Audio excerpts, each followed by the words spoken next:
Welcome back to Rocky Mountain Gardens. My name is Mary, in case you are new here.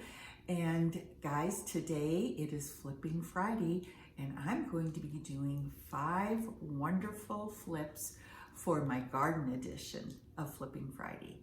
Now, this is hosted every month by my friend Jaime from Border Bananas.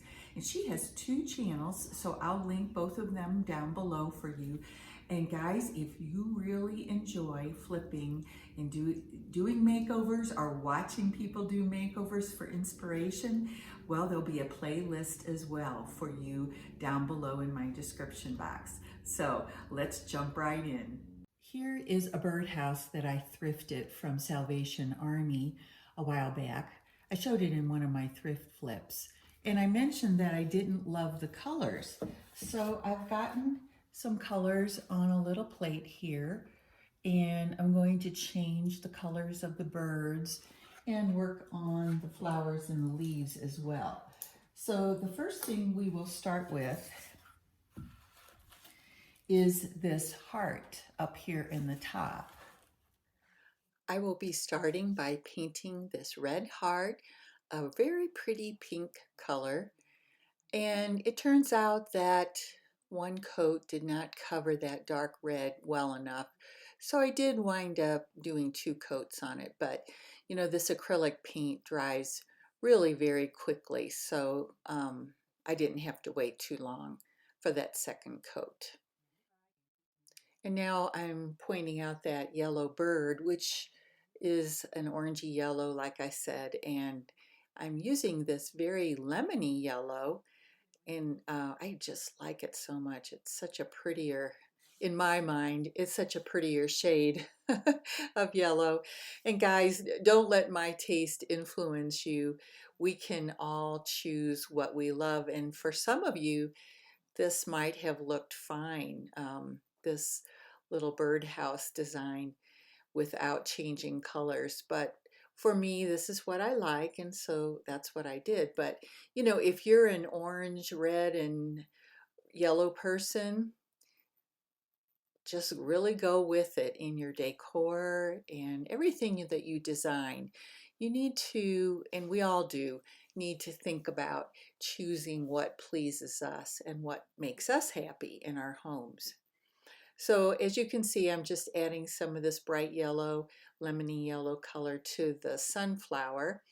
And then next, I took a lighter green color to add some highlights to these ivy leaves. At least they look like ivy to me. And add some detail to it on the veins on the leaves and so on. I just think it made it look a little bit brighter and gave a little bit more dimension to the painting. It's very rustic, and of course I'm not a professional painter, so I did the best I could, but I think it does look a little bit better for me anyway.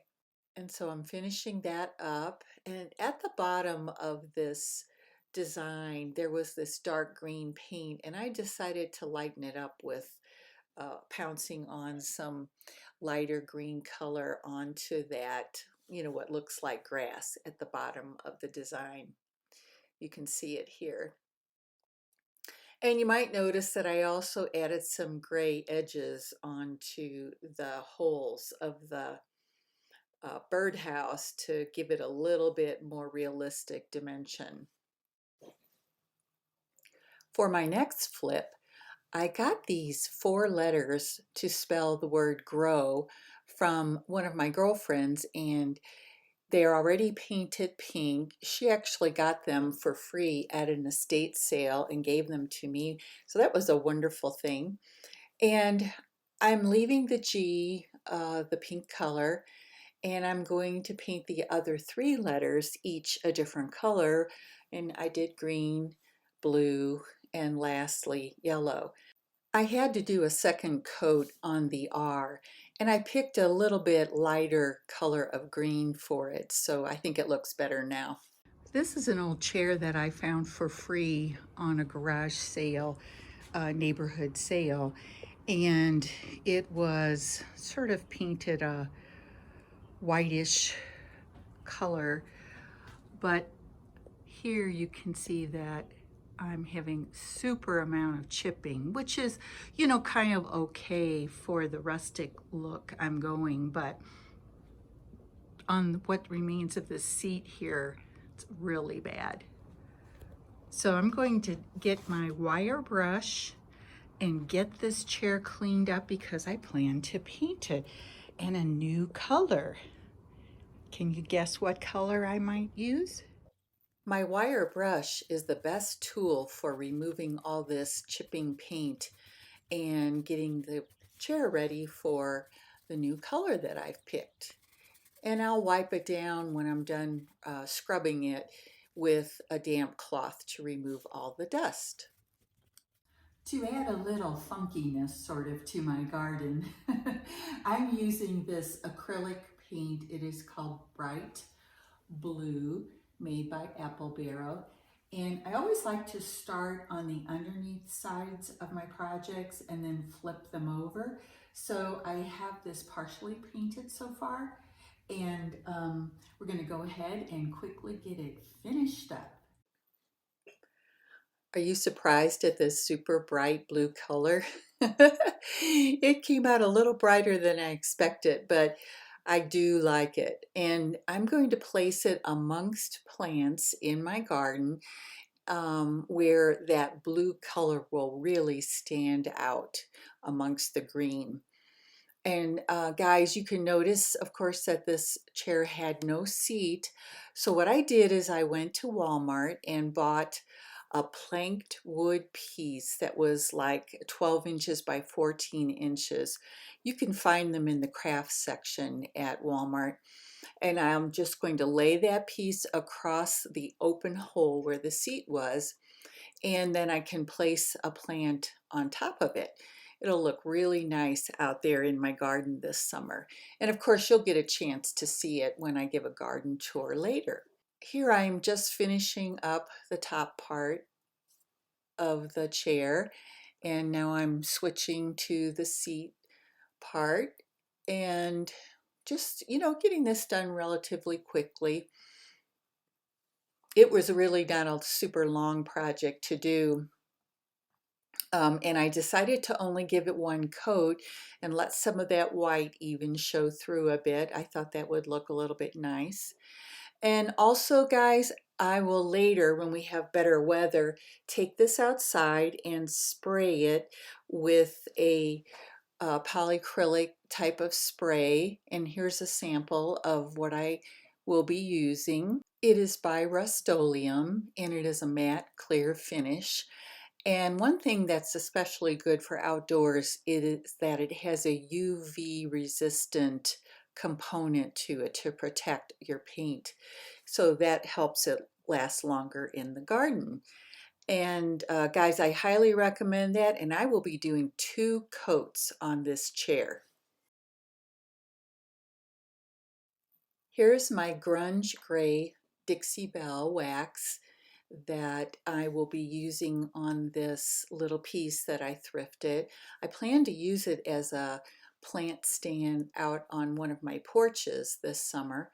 And I didn't love that color of the pine. It was a little bit too on the orange side for me.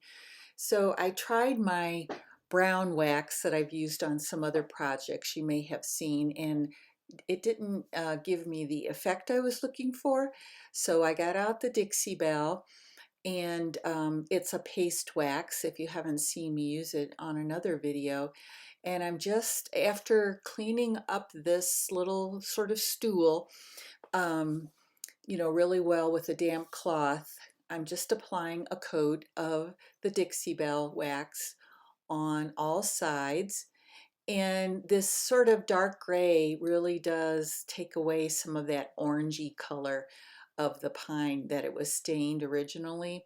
And so I'm thankful for that. I love getting rid of that orangey look. It is so, I don't know, 70s maybe. In any case, I'm giving it on all sides a good coat of this wax and working it in really well, and getting the edges and some of the nicks and dings that are on the piece, I was able to cover them with this wax since it's a darker color. And here you can see I'm using a shop towel to wipe it down and buff it up just a little bit, and it will be ready for holding, I hope, a vining plant in my garden this summer. And I think it'll look really pretty. I cannot wait for you all to see that. And now we move on to our last project for this video. I just love a thrifted basket. And you know, an old basket is something I'm not afraid to use out in my garden, because you know, it was so inexpensive. If it gets ruined by the weather, that's okay. So here, guys, I didn't have any brown stain that I wanted to use on this basket, so I'm just using brown acrylic paint and watering it down, stirring it all in and it's just this Craft Smart brand, but guys, you can use any color you wish for this type of application. And so here I am. I always start on, just like with my chair, I start on the underside. I also, on baskets, start on the inside. Um, and I'm covering it fairly well. I'm not worried about getting 100% coverage with the brown, but of course I do want that sort of orangey color to be covered. And I'm just going to take my time and brush all of the little wicker pieces. And as I said, I'm not going to be working to get in every single crevice and make sure it's 100% covered, but just giving a brushing over the reeds that are woven to make this design. And here I am speeding it up a little bit for you. I'm skipping that sort of bluish green color that you see as a stripe in the basket because I'll do something with that next. But working all the way around and also the bottom, and I'm doing the handle last because it gives me something to hold on to as I'm manipulating the basket to get all the areas. Now I'm taking this kind of a dark green acrylic paint, and I'm going to be using the same technique, getting out a new brush and adding some water to the green acrylic, and I'll be stirring it up and getting it ready to apply to that green stripe that is in the center of the outside of the basket. And you might notice on the inside I didn't bother with trying to work around the green. I just painted it with the brown and almost like a brown stain. And because it's watered down, I think it just kind of goes into all the cracks and crevices a little bit more easily. And also you might notice that I wasn't super precise about the way I painted the green. I just wanted to look very, very rustic and worn. And lastly, here I am finishing up the handle of the basket. Now let's take a look at my 5 garden projects, all finished and ready to put outdoors.